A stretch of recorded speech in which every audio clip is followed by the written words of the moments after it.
This is actually pretty crazy. We just got new information that shows that Xbox as a console actually does have a future. Now, if I would have said this like a year or two ago, you would probably say, well, yeah, no duh. But things are different nowadays. Microsoft has taken this multi-platform approach with a lot of their games, their exclusives, but it's kind of been more than that, because recently they have gone on kind of this press campaign or like an overhaul in their marketing, where they're basically saying that you can play Xbox remotely and you don't even need the actual console to do it. I think to me this really set the stage. It was like a couple months ago they had that commercial come out. It was that commercial that kept saying this is an Xbox, and it would show, you know, like tablets, computers, different stuff like that, and it would say, you know, yes, this is an Xbox. With all of that marketing, it was pretty clear to me and pretty much to the entire gaming community that Xbox as a console was no more. You know, when you put two and two together, when you see that they're going multi-platform and that they're considering pretty much anything with a screen to be that of an Xbox, it really doesn't take a genius to come to the rational conclusion that Xboxes are going to be no more. Xbox Series is going to be the last Xbox console, and then from there they are just going to focus on games, no hardware. Maybe some hardware here and there, like they've talked about the handheld. Maybe they'll make a headset here and there, but, you know, overall, no more Xbox consoles. But it turns out we were all wrong about that. So yeah, Phil Spencer, Mr. Boss Man of the Xbox himself, went on a podcast recently, and this was dropped yesterday. Now, this was from the YouTube channel Danny Peña, so I'm going to link it, but essentially it's a 26-minute interview, and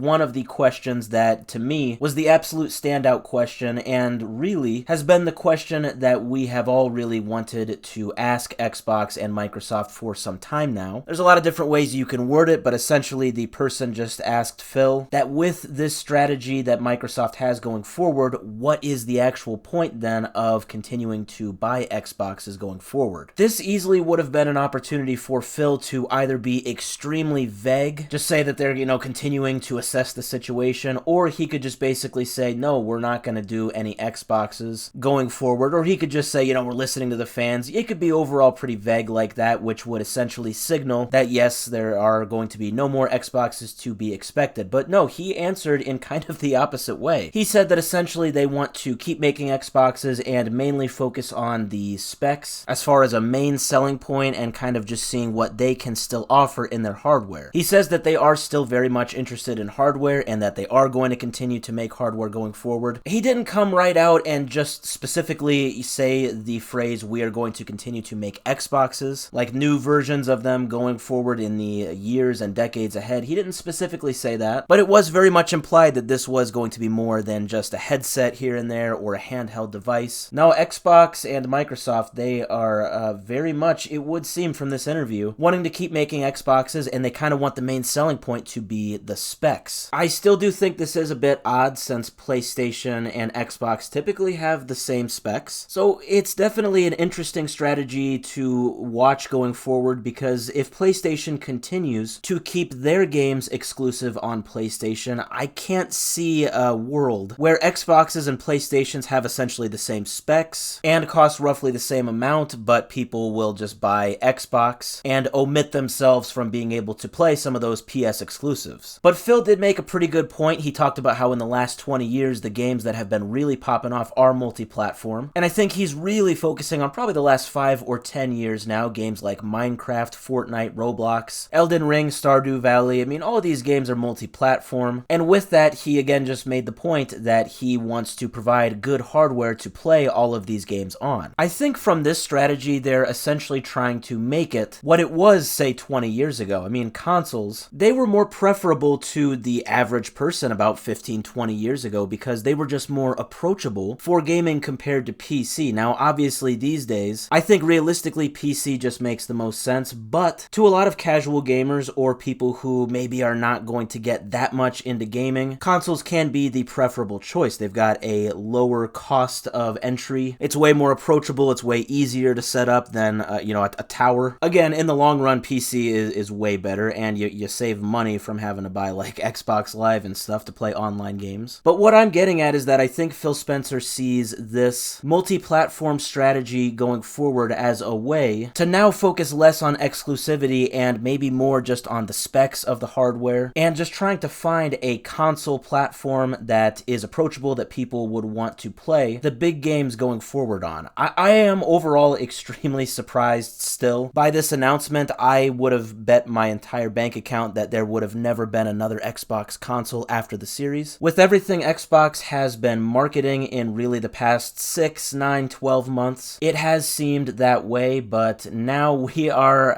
actually getting officially mixed signals.